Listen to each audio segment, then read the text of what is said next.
Teresita Baliwag. Pasok!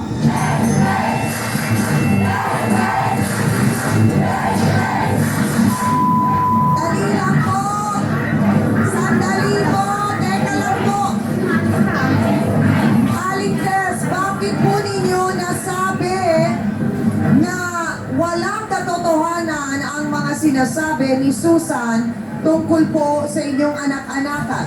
Sinabi po dyan, totoo lahat po ng mga sinasabi niya. Mabaho niya, ayahin po niya, kung sentidor daw po akong tiyahin.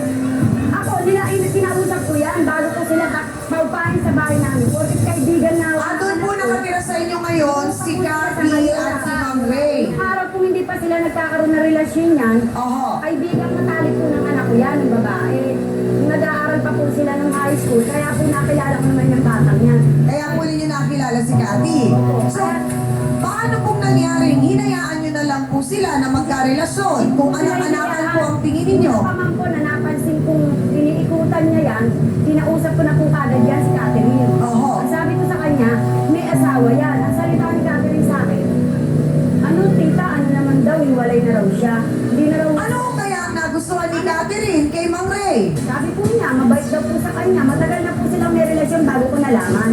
Mabait naman daw pala kasi si Mang Reynaldo, kaya nahulog ang loob nito si Catherine. Hindi kaya pera ang habol. Hindi naman po kasi po, Hindi daw pera ang habol. Yan ang alamin natin. Kung may katotohanan yan sa pagbabalik po ng... Ano po kaya magiging pakiramdam nyo, Mang Reynaldo, pag dumating ang araw na tumanda kayo at si Catherine naman ang magsabing kayo na ang walang tamis? Tanggapin ko kasi mami, tanda na ako eh. Si 48 na ako, pinatulang pa ako ni Kati. Oo. Kasalanan ko ba kung ibitin ako? Wow!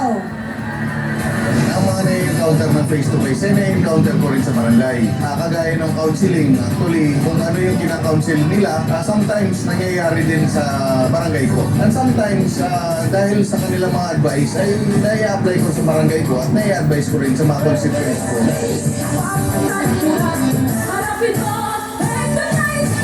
As ever pansy. And now back to Face to Face, dito sa TV5.